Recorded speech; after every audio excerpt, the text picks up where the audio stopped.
Tiffany. It's Issa. And I'm also Tiffany. And this is the last Tiffany. And this is TITT Talks, a podcast for modern women living in a mama world.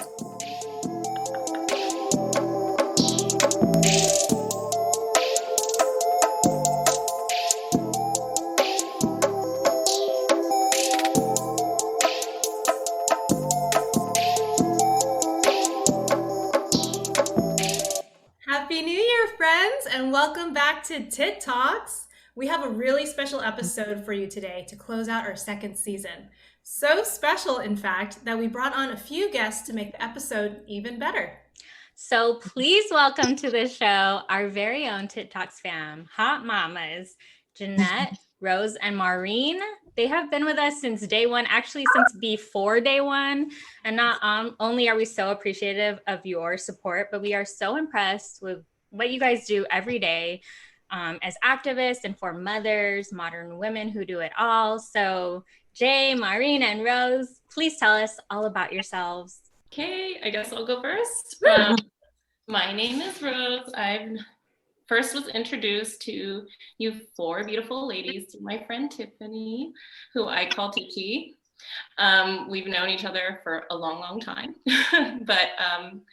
So we live in Monterey Park, not that far from each other, just like a 5-minute car ride away. So it's been really awesome living in the same place as her, because when I was 18, I left and I went to NYU, and then I spent a year in London, and then I lived in China and then back to London. And only about 5 years ago, I moved back to LA. So luckily we remained friends that whole time. And it's been really great to experience motherhood here and just see Tiffany become such a great mother. It's been really nice to watch, and also just to be here for her to pursue her creative pursuits as well, and just to witness that. This has been good too. But sorry, this was supposed to be about me. That's so sweet. All my love for TT. I just love TT so much. But about me, it's hard. I literally haven't had a job in 6 years. And in the UK, when you have a baby, you go on maternity leave and you get a whole year paid. And after that year, I was like, I'm not going back. So figure something out, husband. And he did. And I've been a stay-at-home mom since. And I've done other side projects and things, but since the pandemic, it's been a bit tough to do that. And now I am a homeschool teacher and mom full time. So that's been my adventure for the past, I don't know how long it's been. I don't remember. It's been forever.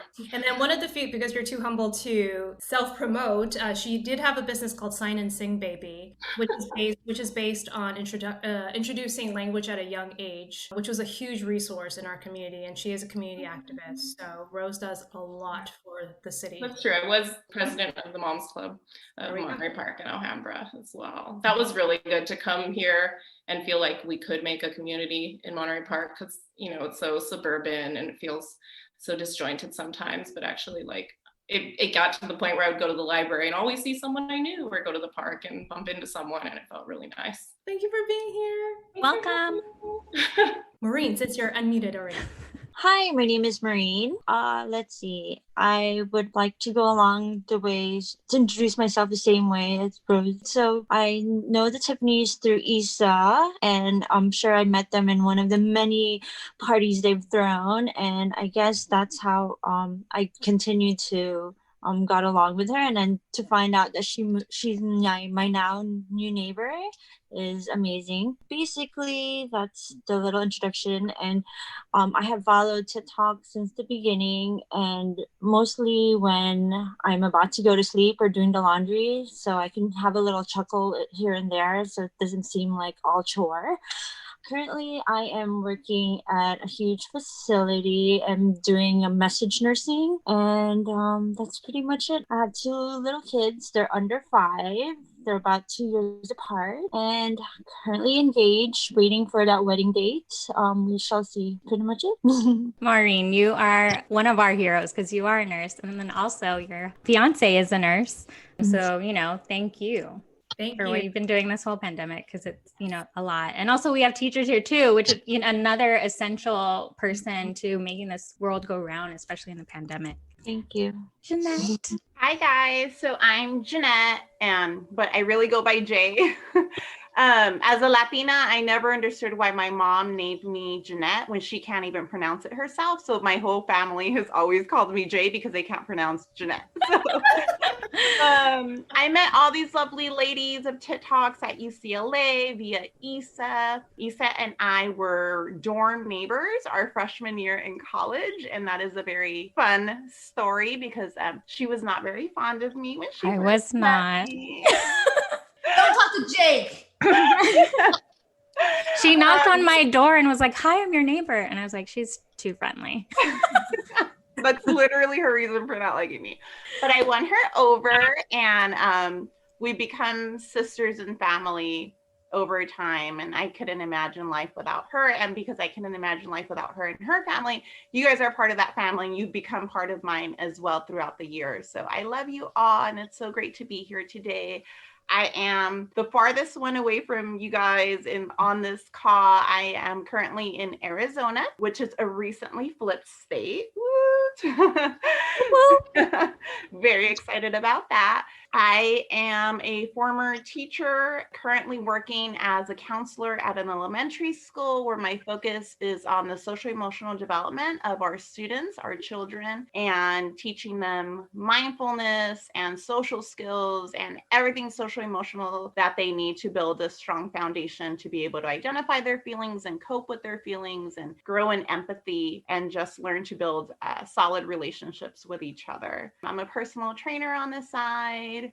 I have a little company called Cinnamon Goods, which is super fun. And yeah, I'm really excited to be here today. So thanks for having me. Jeanette, I have to apologize because I thought I knew the story of you and Issa, and for some reason I thought it had to do with Jake, but it was No. I thought it was because she was talking to Jake, but it was because she was too friendly. It was like something along those lines. Not at all. Like, I don't even think Jake was there. Part of that also, I just have to put in, was her roommates would fight all the time, and I thought it was her. So I was like, I don't have the drama, but it wasn't her. It wasn't her. It had nothing to do with it. And now it's this beautiful friendship. Thank you for explaining that, Chook. I was wondering why you yelled out Jake randomly. I was like, what? A friendliness factor, and so I needed to verify.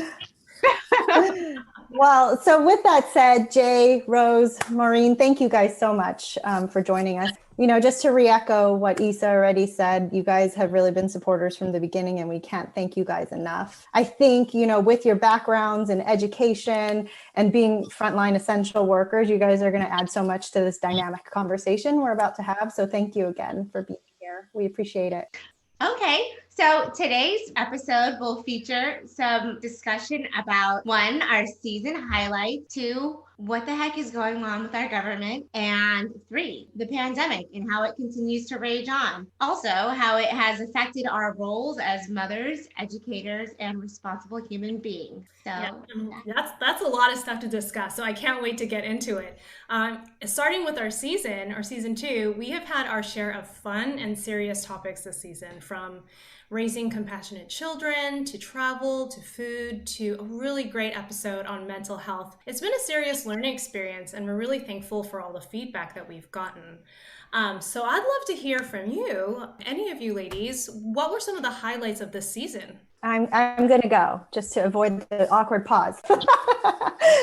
So we launched a spin-off series, which was really rooted in empowering and sharing the stories of female entrepreneurs. And that was called How She Built This. That's been great because we also were able to kind of expand the footprint of Guilford Green from our dear sorority sister, Daisy Quo, which, you know, we love her, obviously. So that was fantastic. But I think just the whole season was a culmination of all the things we didn't get to talk about in season 1. But one of my fave memories is probably Girl Talk, which was Issa's idea. And it was just such a fun episode, watching Chook booty shake and just all the questions and digging deeper about each other and learning more about each other, which we've learned this whole journey has been about.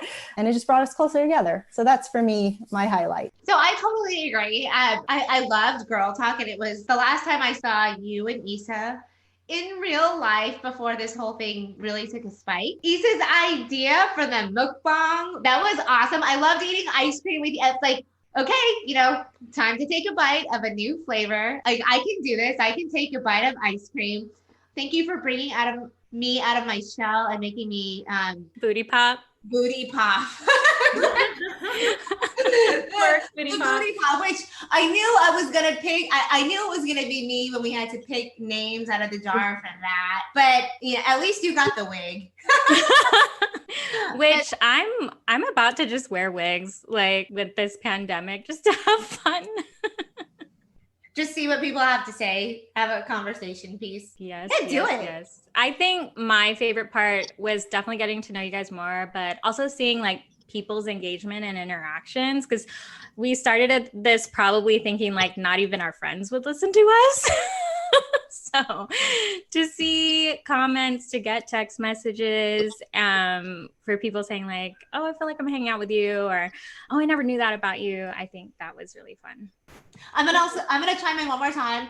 This season was really guest heavy, which I thought was so great because Tilo networking, meeting all these great people like Dr. Cho. I love everyone. Oh my gosh.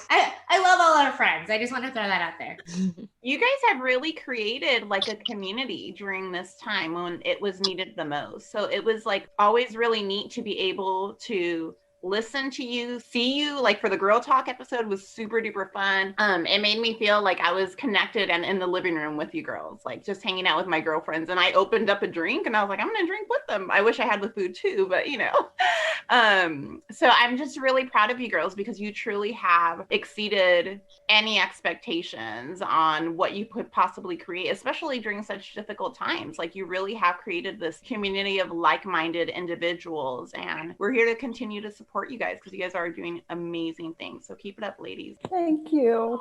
Thank you. I think Rose had a comment next. Oh, yeah, I was just going to say, as a listener, I think the parts I like the most is when I discover something new about you guys. Well, like the other two tips, and Issa, I don't know that well, definitely just party interactions previously to this.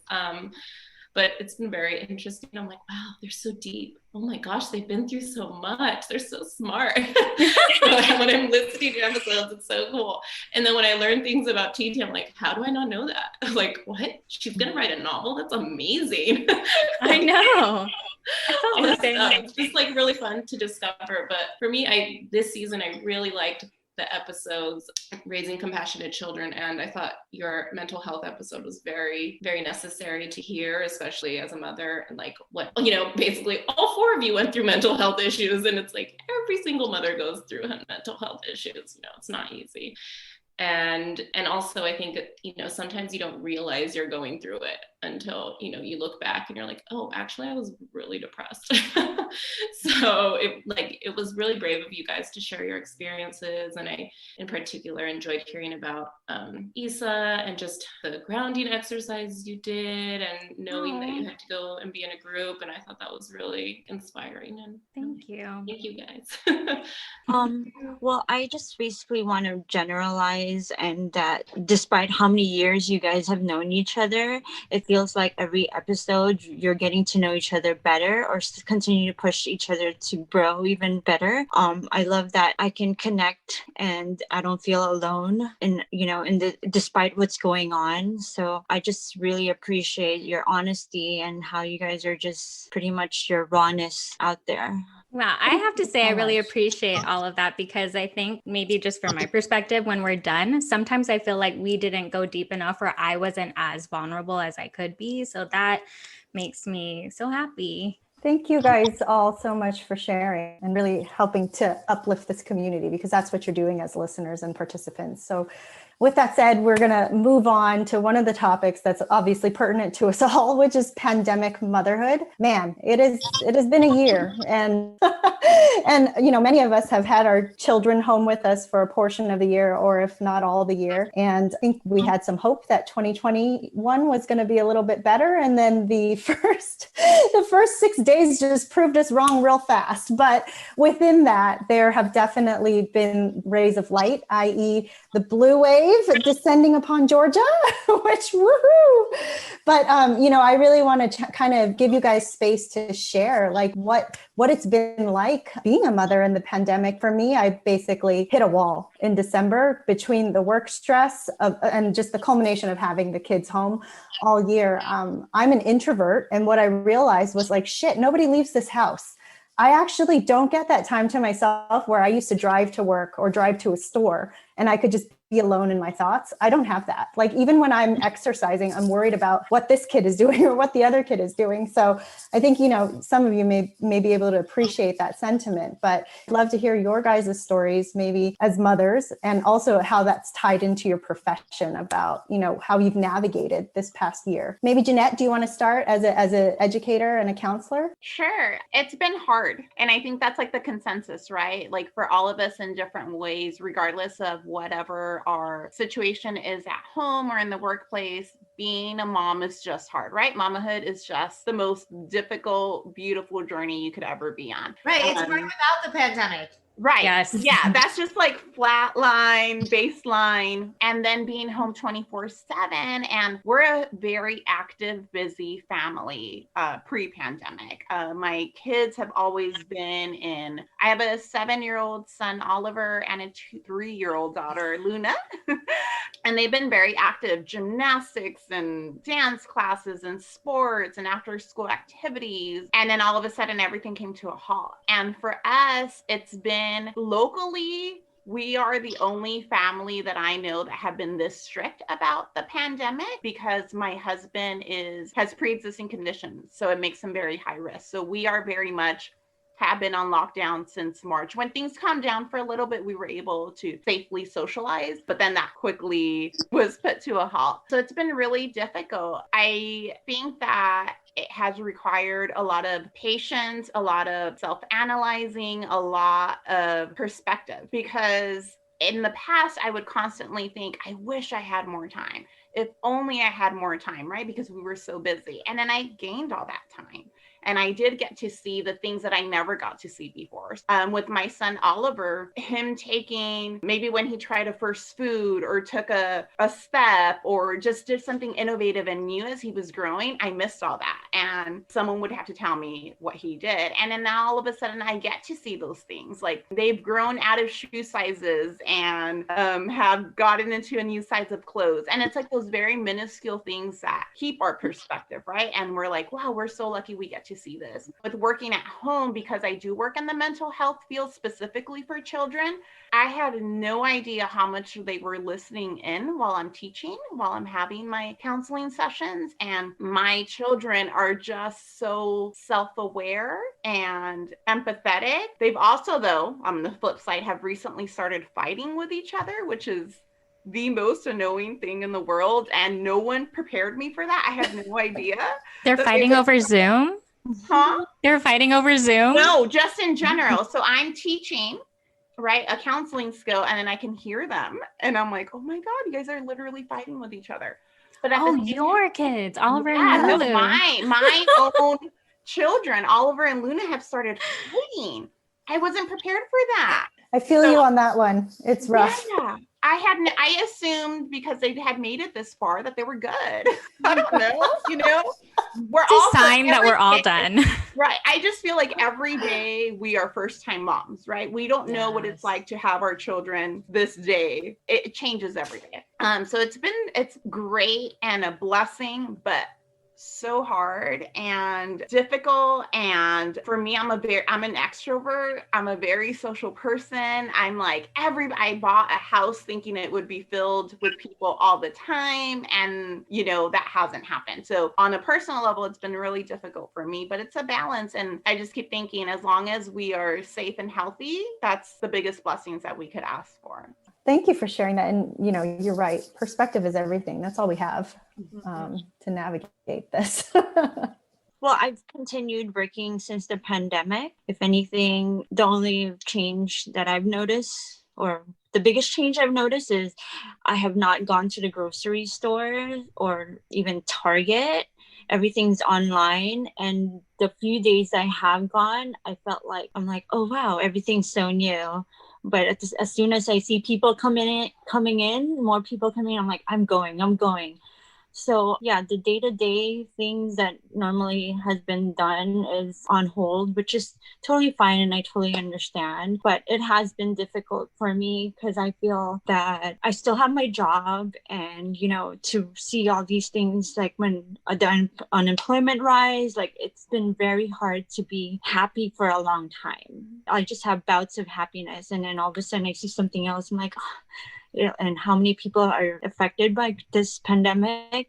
But what has kept me grounded is pretty much just looking at my crazy little kids, and that I have a good support system, and also, funny enough, my coworkers, knowing that at least going to work, things are kind of normal, even though in the back of it, it's really not. But Yeah, and you share, because you work, on the front lines, like you carry a very heavy weight with you because you're seeing it firsthand. Is that something you feel like you've actually struggled with in terms of like how you bring that home and how you process that with your children around? yes, it is, because at work it requires a lot of patience and understanding, and it's different. You can't really like show emotion or like frustration because you are the advocate of the members and patients out there. So as I get home, my patience is pretty much like gone. So I kind of have to step back sometimes and just take me time. I've actually told my kids it's me time right now. I need my space. So they are well aware of that phrase, and they understand, luckily, because I've taught them at early on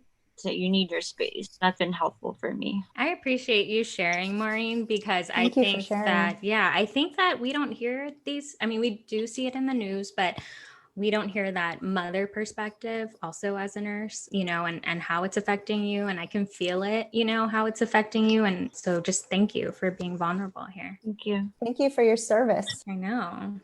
It's for all of you. So selfless. Like I also heard from another nurse friend that really your camaraderie with your coworkers is so strong because nobody else can really understand what's going on. Like you see it every day, and we think we see it, we expose ourselves to it, but you physically see what is going on. And so hats off to you and your coworkers and everybody else. I see how much you guys all support each other. Thank you. Yeah, thank you. I think we have one more share. I would just want to say the main feeling I felt the most, I think, during this pandemic is guilt, because I didn't have to leave a job. I mean, my life changed, and it was actually going to be the time in my life where I finally got my independence back. I have a 6-year-old and a 3-year-old, and since I haven't been working for a while, it was finally going to be, they're the age where they can spend more time in school. I can have some freedom. The first half of the year, I was getting to go do yoga. I was like, I'm finally that mom I wanted to be, going to yoga, getting my coffee, living my life. And then I was like, I saw this coming because I spent time in China, and one of my friends there was in Wuhan during the lockdown, and I was Skyping her every night to try to keep her sane because their lockdown is a little bit more serious than our lockdown. And I was like, guys, pandemic's coming. What's the plan? And here we are.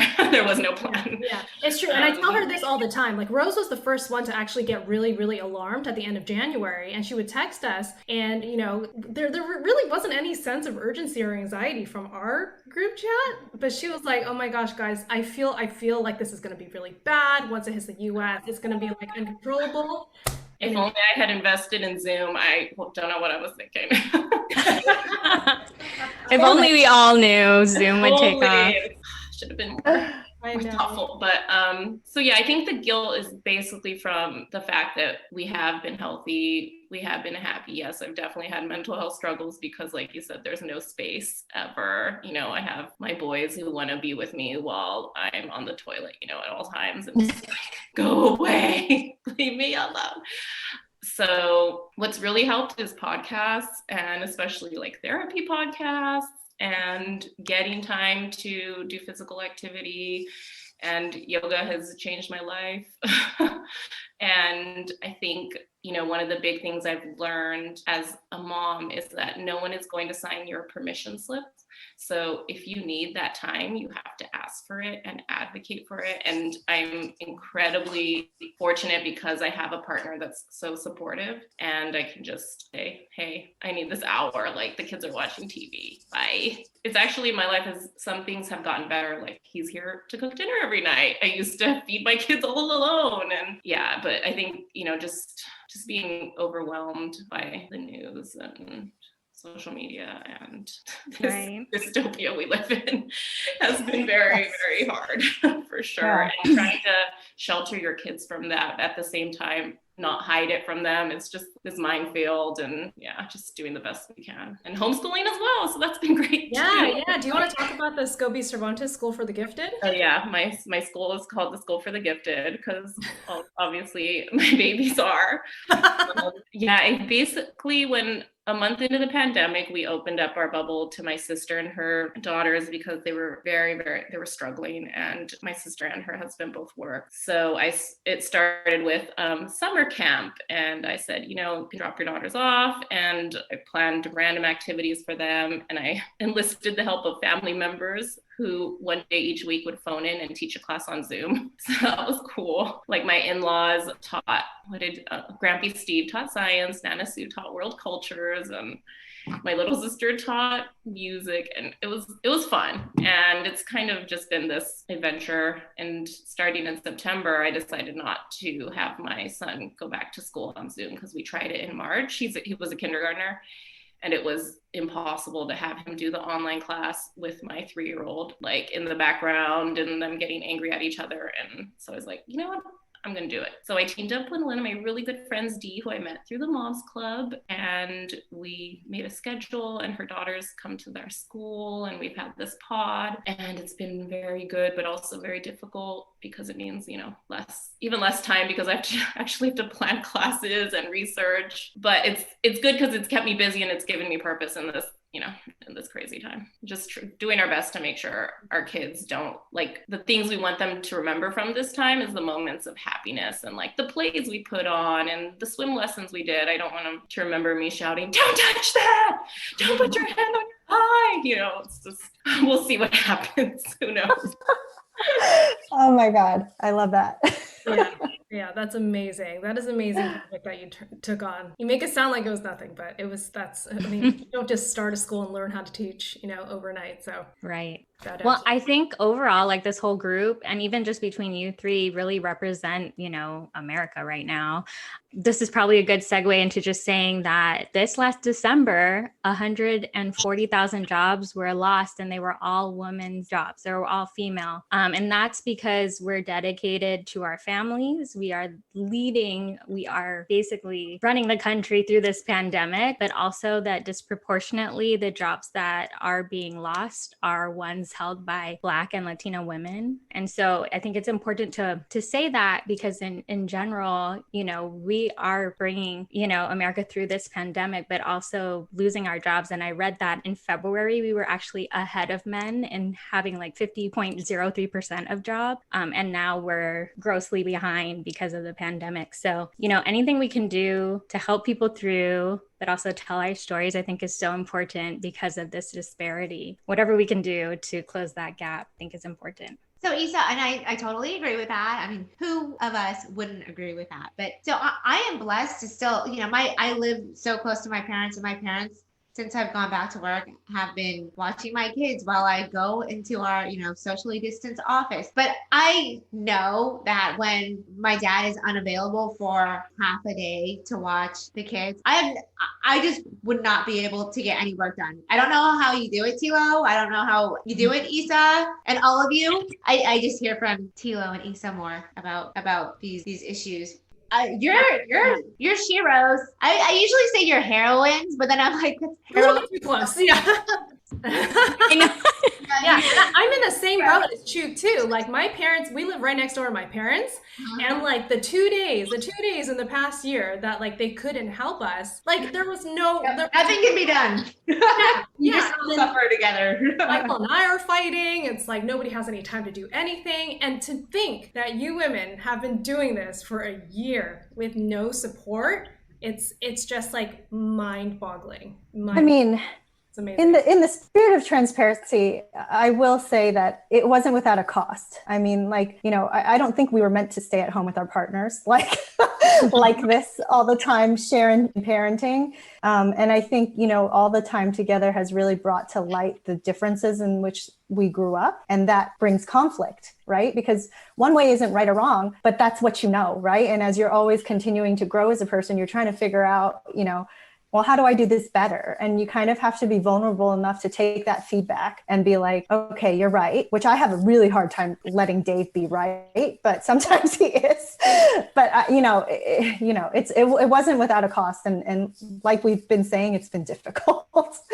But, you know, Rose, I do also want to tie back to what you said about the guilt. And I think that's something that we all can feel, and we all do feel, because we've all been able to maintain and be healthy. And we're seeing such a large disparity out there. I mean, the $600 stimulus check, it's like, come on, give me a break. Like, you know, for people that are like on the brink of eviction and or that can't even buy groceries, like, yes, it'll tide them over, but it's not enough. You know, For like it's a just day. not enough.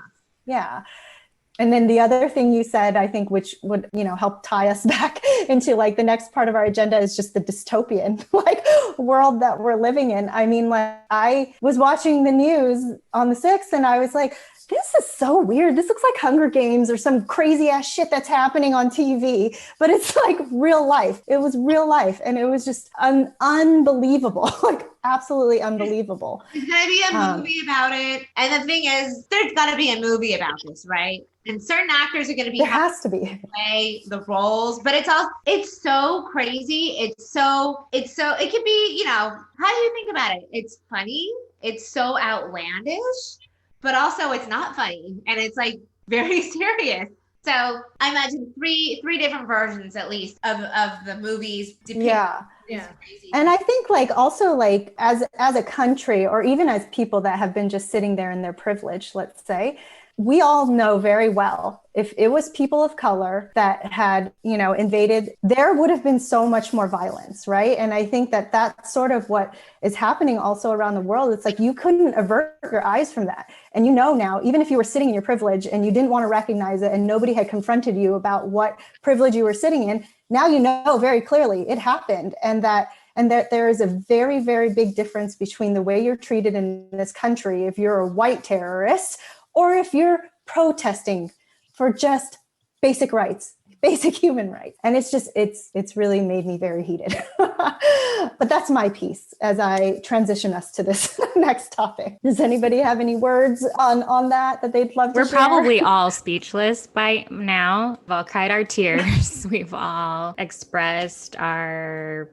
I don't know, it's like infuriating. It's gross that people can act this way and just be let go to walk back to their hotel rooms and shave their faces so they don't get caught. I just think it's nuts, because I remember the first day of protests for George Floyd in LA. Buses were ready. Like, I have a friend who protested, was bused to a cemetery in the middle of the night. All their phones were taken away. Once they were released hours later without being able to use the bathroom, which was like probably 3 a.m., she had to rely on a stranger who she didn't know to take her home. And thank God nothing happened. And that is how they treated peaceful protesters on the first night of a George Floyd, protest due to injustice. But these guys get to damage property. I really believe they would have.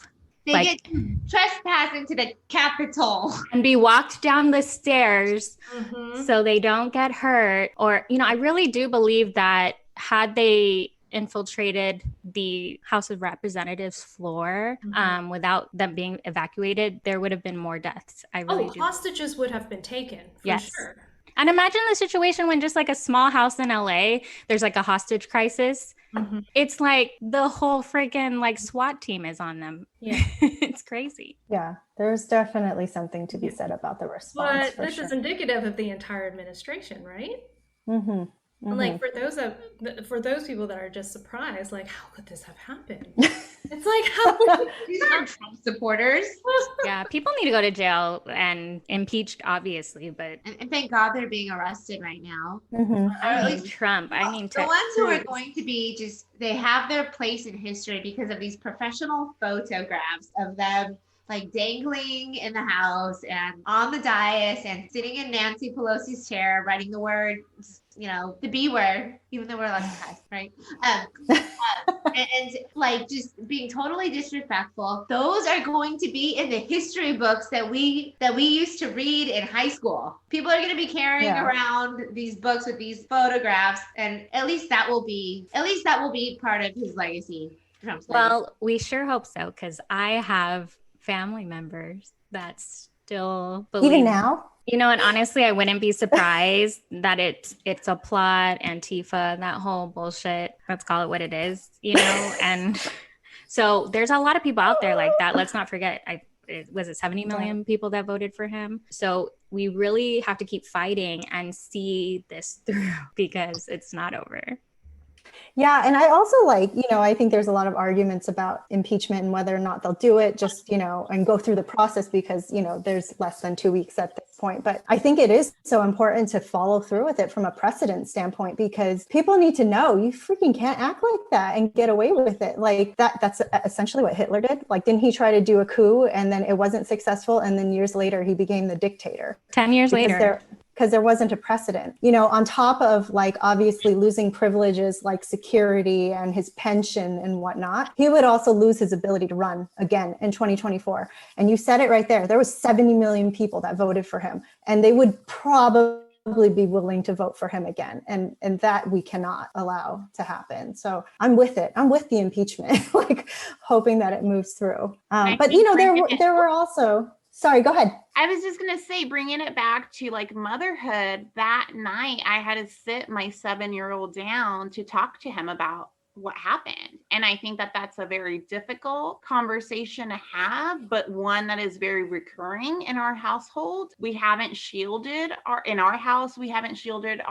children from current events. Obviously, we do it in a manner that's to their cognitive ability, but it's been very important to us to explain what's happening in real world, real time, present time to our children so that they understand, so that we create the change today for what we want for our legacies for tomorrow, for what we want for our future, because the 70 million people that voted a certain way, I really do, maybe it's the empathetic counselor in me, I do believe that some people open their eyes this week, but there's still people who haven't and who are justifying that. And to me, if it's people of our generation who have children who will be growing up with ours, I want to make sure my children are empowered to have that foundation of beliefs that will create change, because in a million years, I just never imagined that we would be where we are now. I never We're supposed to progress. Yeah. It just feel like we took steps backwards, and it's just so unjust and it's enraging. And it as a person of color, it's not something you can just turn off. My children are mixed, and my son he tells me, he's like, my skin is a lot lighter than yours. And I'm like, yeah, and that comes with privilege, buddy. And I'm going to explain. He knows what white privilege means. He knows how, hopefully he knows and will be able to apply how to use that in the future as he grows up and stands up for things that he believes in, even if it means opposing his own peers. And so I think those are really important conversations that we need to start having with our children as well. I think that's such an important point is, seeing it through really means to see it through to the future generation and future generations beyond that. And so, maybe we need to have another Raising Compassionate Leaders, and you and Oliver can actually lead it, because I believe it was that morning. I believe it was before I saw everything. Maybe it was that same day. You could tell me, Jay, but he was doing his hot chocolate meditation, like breathing Yeah, exercise. And that I was morning. like, that morning, yeah. And I was like, everybody in the world freaking needs this right now. Yeah. Unbeknownst I to know, us, right? I was gonna say, man, you need to teach us all how to teach our little ones. We would love to have you on to do that. Yeah, I'd be honored. I think it's an imperative part to motherhood, to like modern motherhood, right? Like we need to do that. If we want to create change, it can't just be amongst ourselves. We need to help those around us, and our children are the biggest legacy we can leave behind. We should call the episode the gifted episode, but then make it a class for Rose's school. And Oliver can lead the class in Oh a my breathing God, I love this. exercise. Love this synergy. Yeah, let's do it. I think the highlight of the aftermath of that protest for me has been the children who are exposing their relatives who were at the protest. Have you seen these stories? It warms my heart. And they're like, Yes. she kicked me Is out that of the you, Mom? family. And now here she is, and like putting their names, identifying them. I'm like, that's what you get. Somehow they raised good children. I don't know how, but they're like, Maybe they're just they are so outlandish. Their children are like, it's just hard to not see that they're like crazy. I'm just kidding. But even like Kellyanne Conway's daughter was like dancing to like an anti-Trump song right in front of her. And she's like, I hope Sana checks me. Like, please check your mom if she's being ignorant. Oh yeah, they're 100. going to be our teachers. Well, they're already all our teachers, but All right. Well, it's definitely been a wild, it's been a wild 7 days. A We're wild gonna watch 7 days. SNL tonight. Oh my gosh. See how that SNL goes. has been so gold like in the past few months. It's been really, really wonderful. So excited to see what they're going to have tonight. But yeah, it's been a wild season, really, and a wild year. But I think there are still lots of positives to be found. First of all, 2020 brought the podcast to life, and we were able to end the year with 2 amazing recognitions from the Asian Podcast Network, Best Parenting and Family Podcast, woo, and Best Social Media Presence. So talk about achieving beyond your wildest dreams. And as we, get in gear for season 3, we have a lot to look forward to. Legacy stories to really pay homage to our cultural heritage. TITT Talks and the paranormal, which I'm already freaking out about right now. But, bringing sexy back, Asian sexuality, and really exploring that, and so much more. And we're doing something special as well. It's a monthly setting of intention.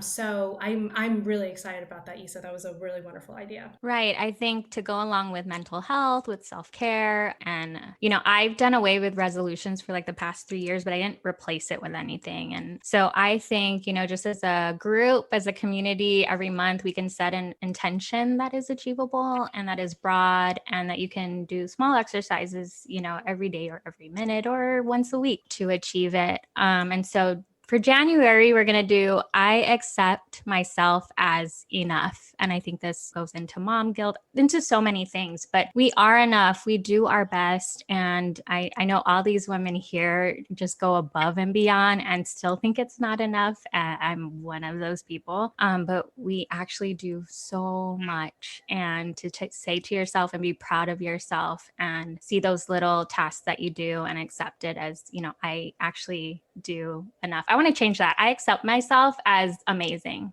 because we do more than enough.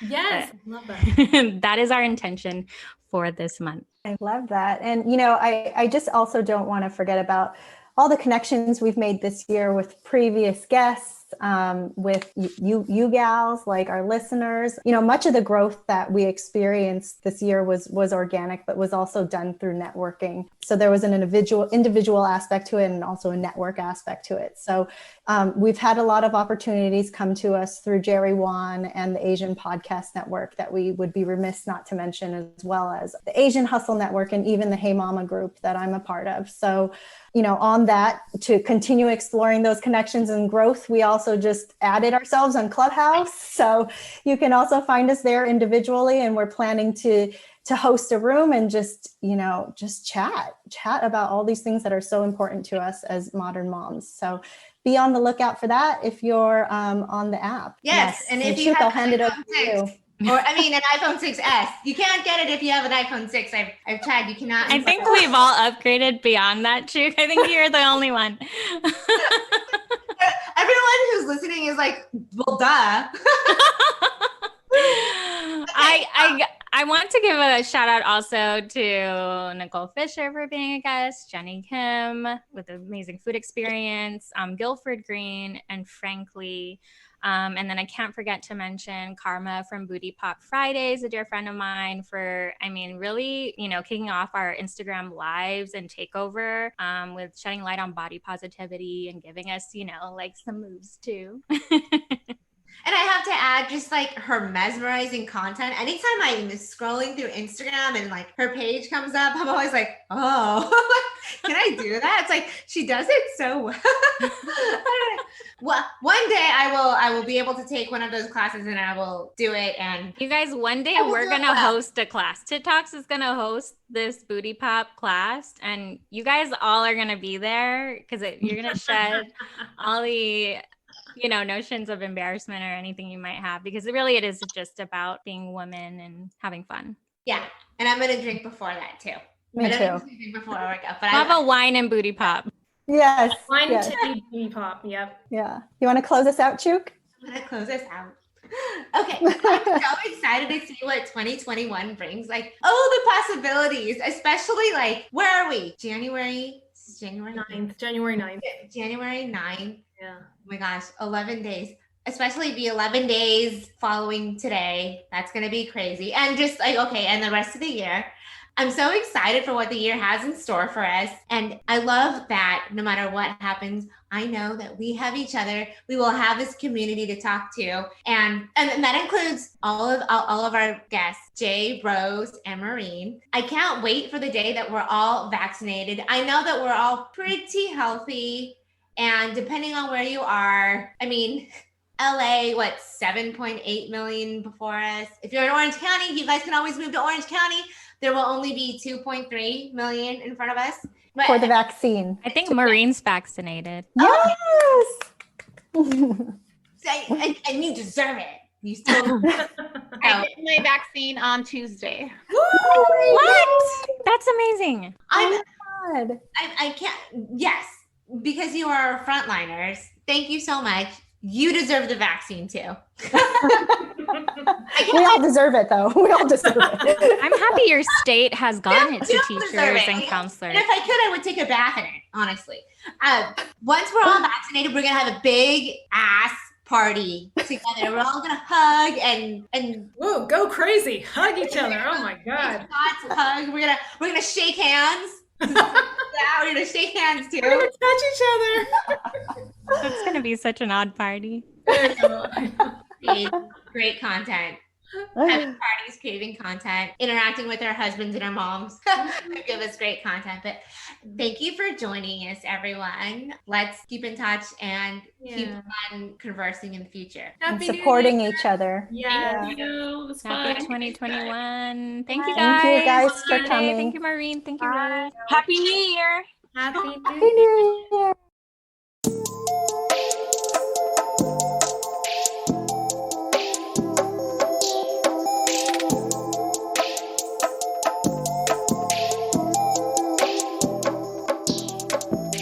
We'd like to give credit to our husbands. Without their support on this project, it would not be possible. On top of that, we'd like to thank our technical crew, music production by Baby Daddy Beats, and graphic design curated by Kano Imamura.